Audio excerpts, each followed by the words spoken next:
की जय। भक्त और भगवान की जय। आप सभी के कल्याण के लिए आज हम शिव पुराण कथा का 8वां अध्याय लेके आए हैं। और 8वें अध्याय में ब्रह्मा और विष्णु को भगवान शिव के शब्दमय शरीर का दर्शन कर हो रहा है। तो इस प्रकार ब्रह्मा जी कहते हैं, मुनि श्रेष्ठ नारद, इस प्रकार हम दोनों देवता गर्व रहित हो निरंतर प्रणाम करते रहे। हम दोनों के मन में एक ही अभिलाषा थी कि इस ज्योतिर्लिंग के रूप में प्रकट हुए परमेश्वर प्रत्यक्ष दर्शन दे। भगवान शंकर दीनों के प्रतिपालक, अहंकारियों का गर्व चूर्ण करने वाले तथा सबके अविनाशी प्रभु हैं। वे हम दोनों पर दयालु हो गए। उस समय वहां उन सुर श्रेष्ठ से ओम ओम ऐसा शब्द रूप नारद प्रकट हुआ जो स्पष्ट रूप से सुनाई देता था।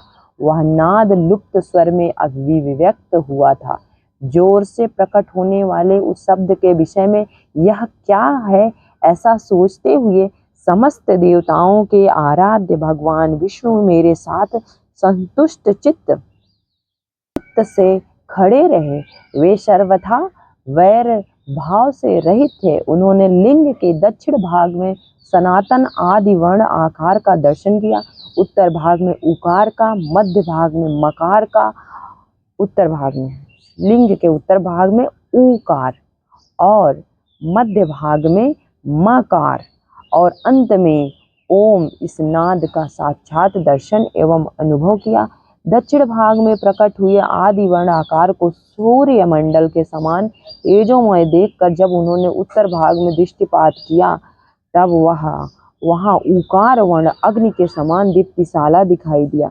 मुनि श्रेष्ठ, इसी तरह उन्होंने मध्य भाग में मकार को चंद्रमंडल के समान उज्ज्वल कांति से प्रकाशमान देखा।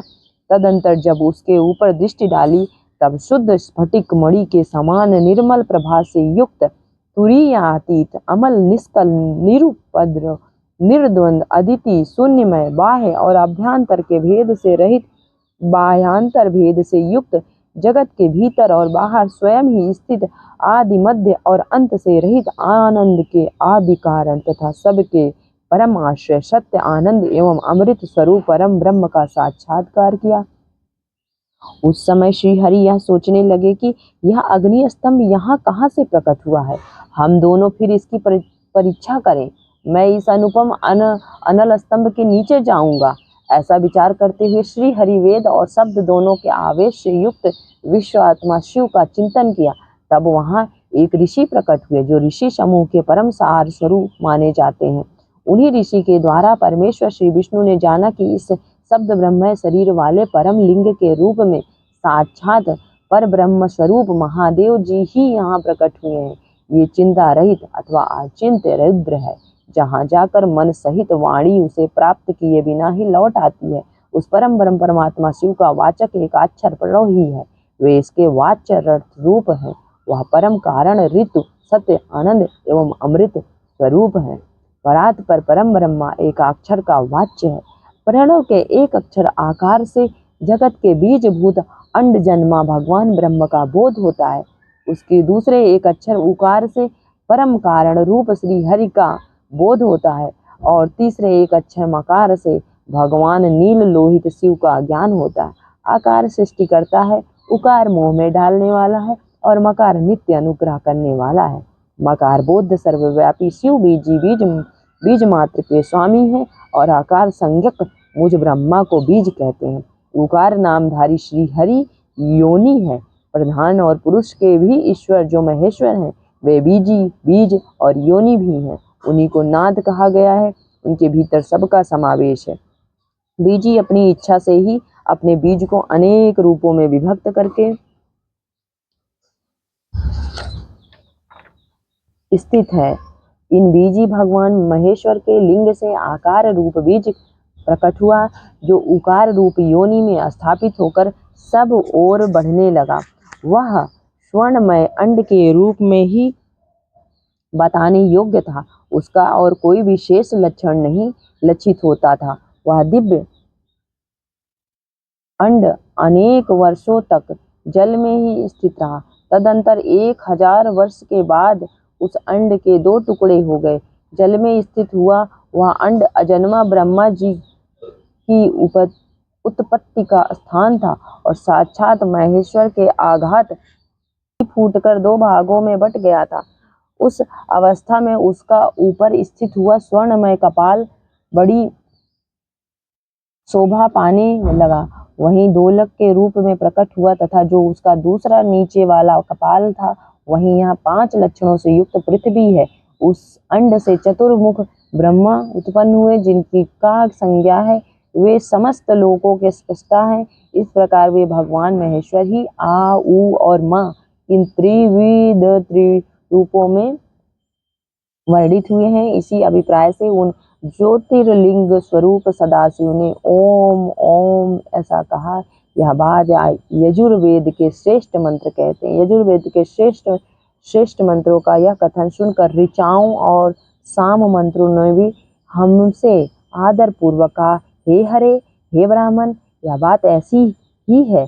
इस तरह देवेश्वर शिव को जानकर श्रीहरि ने शक्ति संभूत मंत्रों द्वारा उत्तम एवं महान अभ्युदय से शोभित होने वाले उन महेश्वर देव का स्तवन किया। इसी बीच में मेरे साथ विश्वपालक भगवान विष्णु ने एक और भी अद्भुत एक सुंदर रूप देखा। मुने वह रूप 5 मुखों और 10 भुजाओं से अलंकृत था। उसकी कांति कर्पूर के समान गौर थी। वह नाना प्रकार की छटाओं से छविमान और भांति भांति के आभूषणों से विभूषित था। उस परम उदार महापराक्रमी और महापुरुष के लक्षणों से संपन्न अत्यंत उत्कृष्ट रूप का दर्शन करके मैं और श्रीहरि दोनों के तार्थ हो गए। तत्पश्चात परमेश्वर भगवान महेश प्रसन्न हो अपने दिव्य शब्दमय रूप को प्रकट करके हंसते हुए खड़े हो गए। आकार उनका मस्तक और आकार ललाट है। इनका दाहिना और ईकार बायां नेत्र है। ऊकार को उनका दाहिना और ऊकार को बायां कान बताया जाता है। रीकार उन परमेश्वर का दायां कपोल है और रीकार बायां। री और री ये उनकी नासिका के दोनों छिद्र हैं। एकार उन सर्वव्यापी प्रभु का ऊपरी होष्ठ है और एकार अधर। ओकार तथा औकार ये दोनों क्रमशः उनकी ऊपर और नीचे की 2 दंत पंक्तियां हैं। अंग और अह उन देवाधिदेव शूलधारी शिव के दोनों तालु हैं। का आदि 5 अक्षर उनके दाहिने 5 हाथ हैं और चा आदि 5 अक्षर बाएं 5 हाथ। टा आदि और ता आदि 5 अक्षर उनके पैर हैं। पकार पेट है। फकार को दाहिना पार्श्व बताया जाता है और बाकार को बायां पार्श्व। भाकार को कंधा कहते हैं। मकार उन योगी महादेव शंभु का हृदय है। यहाँ से लेकर शा तक 7 अक्षर सर्वव्यापी शिव के शब्द में शरीर की 7 धातुएं। हकार उनकी नाभि है और छकार को मेढ्र मूत्रेंद्री कहा गया है। इस प्रकार निर्गुण एवं गुण स्वरूप परमात्मा के शब्द में रूप को भगवती उमा के साथ देखकर मैं और श्रीहरि दोनों कृतार्थ हो गए। इस तरह शब्द ब्रह्ममय शरीरधारी महेश्वर शिव का दर्शन पाकर मेरे साथ श्रीहरि ने उन्हें प्रणाम किया और पुनः ऊपर की ओर देखा। उस समय उन्हें 5 कलाओं से युक्त ओमकार जनित मंत्र का साक्षात हुआ। तत्पश्चात महादेव जी का ओम तत्त्वमसि यह महावाक्य दृष्टिगोचर हुआ, जो परम उत्तम मंत्र है तथा शुद्ध स्फटिक के समान निर्मल है। फिर संपूर्ण धर्म और अर्थ का साधक तथा बुद्धि स्वरूप गायत्री नामक दूसरा महान मंत्र लक्षित हुआ। गायत्री नामक मंत्र जिसमें 24 अक्षर है तथा जो चारों पुरुषार्थ रूपी फल देने वाला।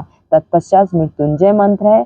फिर पंचाक्षर मंत्र है तथा दक्षिणामूर्ति संज्ञक चिंतामणि मंत्र का साक्षात्कार हुआ।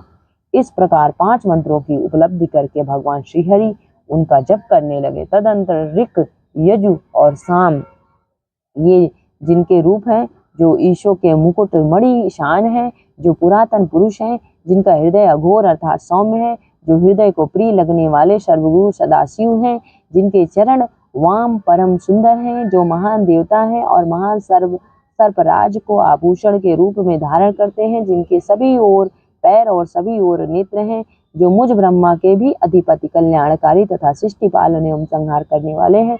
उन वरदायक सांब सदाशिव का मेरे साथ भगवान विष्णु ने प्रिय वचनों द्वारा संतुष्ट चित्त से स्तवन किया। इस प्रकार अध्यारुद्र संहिता का 8वां अध्याय शिव जी की कृपा से हम लोग श्रवण किए और इससे आप सभी ने ये आपको ज्ञान होगा कि जो सारे शब्द जैसे उकार, माकार, आहा, ली, तो शिव जी के किस प्रकार की संकेत, जैसे माकार से हम देख पाएंगे कि शिव जी का हृदय है, तो हृदय तो सभी जीव जंतुओं और देवताओं का एक दिव्य स्वरूप है।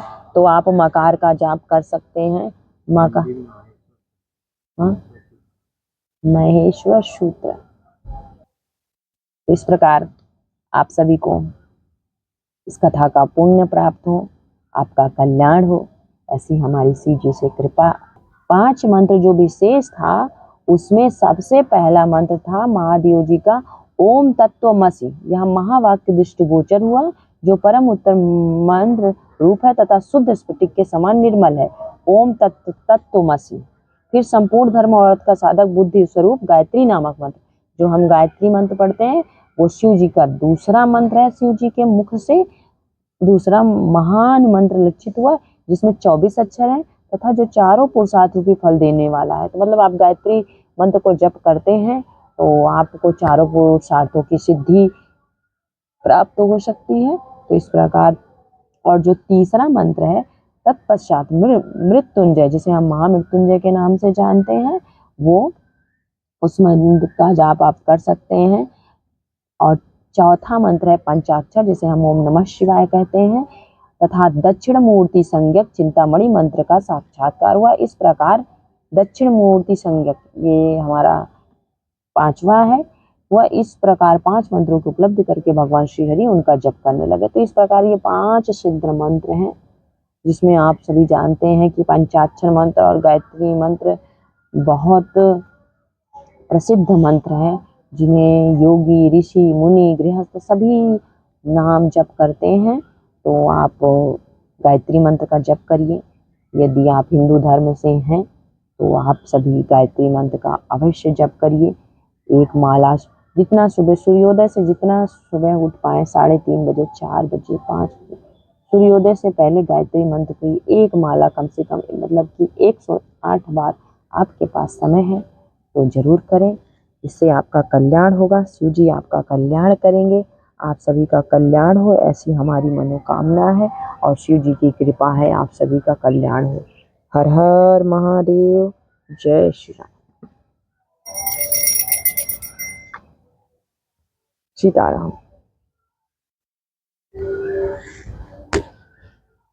श्री राम जय राम, जय जय राम।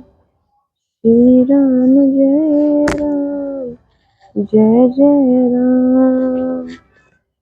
श्री राम जय राम, जय जय।